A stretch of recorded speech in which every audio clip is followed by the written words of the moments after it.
Ryan Reynolds in this bit. Hey, let's just settle down. All right? Did he say this for real? Or the fact that a moment ago I most definitely hit my pants. We didn't see your face in the last episodes. Because you seem new. Oh well, cheers to that. Well, don't use a drink. But for anyone who wouldn't watch the whole episode. 1 and 2. F you. So now, hey, cut it out. Both of y'all cut it out. This is all you can see now. But look at this, we're not really sure why no one is talking about it. Can you believe that Game of Thrones ending? You watched the out of it, you dirty little liar. Jon Snow had sex with his aunt, then killed her, and nobody wants to talk about it. That's what my problem is. So anyone ready for this bit? We already did the impossible by making it this far, and this won't stop now as we continue to enjoy every bit of Hollywood movies that made them billionaire in this world while we watch and pay and still be poor at the same time. So let's sit back and relax and enjoy the show. Title is in the comments, so like and subscribe for more of these reviews. We did this because Jason Statham and Dwayne Johnson aka The Rock is having a huge breakdown as if they will make another sequel of this. Many of the fans on Fast and the Furious preferred this too over the original cast, so this is gonna be huge when they decide what to do in here, as they made 9 digits of profit in this, of course via dollars, so they made a huge chunks in this, so logically why wouldn't they make another, right? The duo is very good and they can easily get the attention of the viewers without really doing much and just enjoy how they crush all of their opponents easily.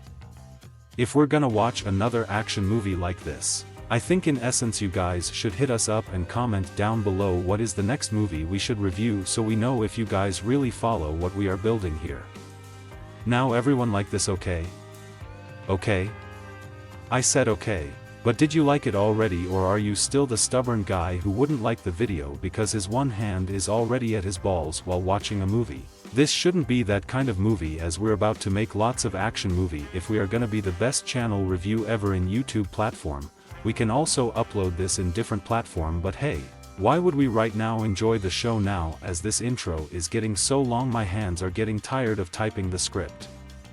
Sit back. Enjoy. Relax. The bit of the show. So, you know that awesome movie franchise, The Fast and the Furious, right? Well, they decided to kick it up a notch and gave us this super cool spin-off called Fast and Furious Presents Hobbs and Shaw.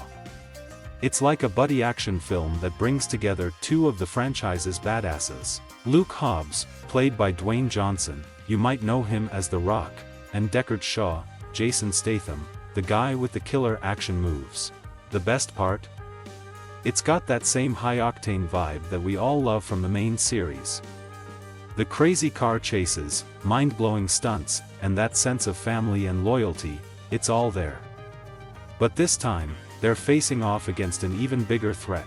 Idris Elba steps in as a cybergenetically enhanced villain who's basically a real-life superhuman, which adds a whole new level of excitement. And hey, it's not just about the action. The chemistry between Hobbs and Shaw is pure gold. Their constant banter and hilarious rivalry create some seriously funny moments. You'll find yourself laughing as much as you'll be gripping the edge of your seat during those intense action scenes. What's cool is that they expand the Fast and Furious universe even further with this one. You get to explore more about Hobbs and Shaw's backgrounds, motivations, and even meet some unexpected characters along the way.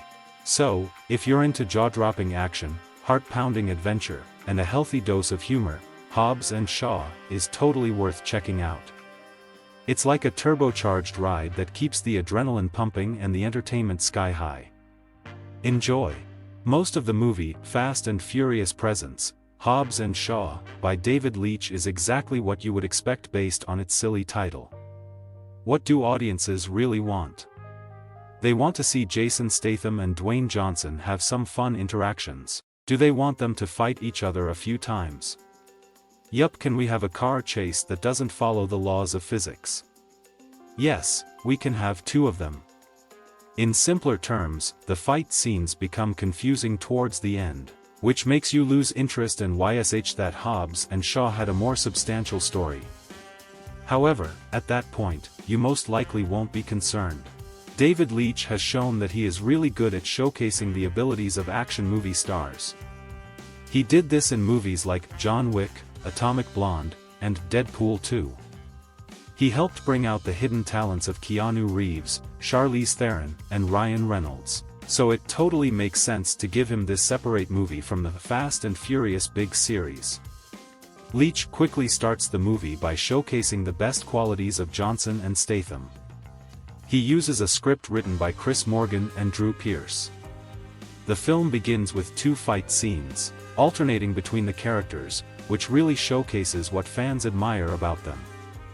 It's pretty simple to understand that Johnson can hurt someone using a tattoo needle and Statham can do the same using a champagne bottle.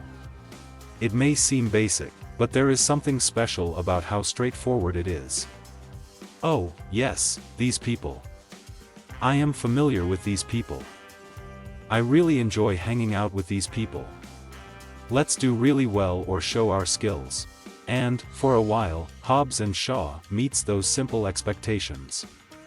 Surprisingly, even though some of the movies in this series have gotten too long, Leitch and his team managed to keep the characters and story concise. There are only 2 important new characters in the story, along with a few appearances by familiar faces. The actors Idris Elba and Vanessa Kirby did a fantastic job portraying these characters.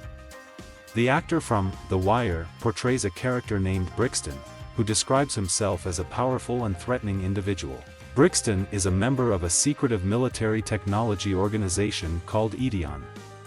He wants to find a virus that could destroy the entire world very quickly.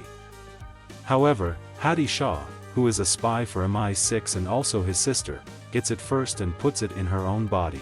This means that she has dangerous diseases that will spread all over the world in 72 hours. Hobbs and Shaw are the best people to prevent that from happening. The first hour of Hobbs and Shaw is very well paced and efficient. Argument, arguing with words, exciting pursuit, argument, some explanation, continued insults, and so on. Like other exciting action films, there is a beat to it, and the actors play a crucial role in setting the pace. Johnson and Statham have been the most enjoyable parts of this series for a long time, and they know how to embrace their characters on the screen perfectly. It's like a funny movie from the 80s, but with new technology and ideas. However, Leitch and his team are clever enough to understand that the performance between the 2 strong companies would become uninteresting for a long time. As a result, they bring in Elba and Kirby to change the excitement and atmosphere. Elba is just as charismatic as the 2 main characters, which is not easy to accomplish, and then Kirby almost steals the show. In this movie, Hobbs and Shaw rely on women to help them, such as Madam played by Isa Gonzalez, Shaw's mom played by Helen Mirren, and another important character in the final part of the movie. However, I liked that the director and the actress who played Hattie made sure she wasn't portrayed as a helpless woman in need of saving. Of course, what you really want to know is if things explode in a fun way. They usually do well, but in the end, the fight scenes, especially the ones with many people, become a bit messy. When he's not focusing on showing a punch hitting someone's face, Leitch tends to get really active with his camera movements and editing. People enjoy the John Wick movies because of how smoothly the fighting scenes are choreographed, and I really wanted to see some of that here, especially during the most intense part of the story. The ending of the movie Hobbs and Shaw focuses heavily on the idea of family in a way that is exaggerated and not fully explored, resulting in unrealistic and forced emotional scenes. To be honest, the last part of this movie lacks emotional impact, and I lost interest more than I did in the best movies of the series, Fast 5, Furious 7. I understand what you're saying. The emotional consequences are high. In a series that used to be mostly action but now has become more focused on science fiction. It's interesting that they compare Brixton to both Black Superman and the Terminator, which shows how much the series has shifted towards fantasy and sci-fi. However, even entertainment that is meant to distract from reality still needs to have a purpose or a climax. In this case, The mediocre setting and inconsistent execution of the final important scenes reminded me of lower quality, Fast and Furious movies. Most people won't be interested or concerned. Well, you know what?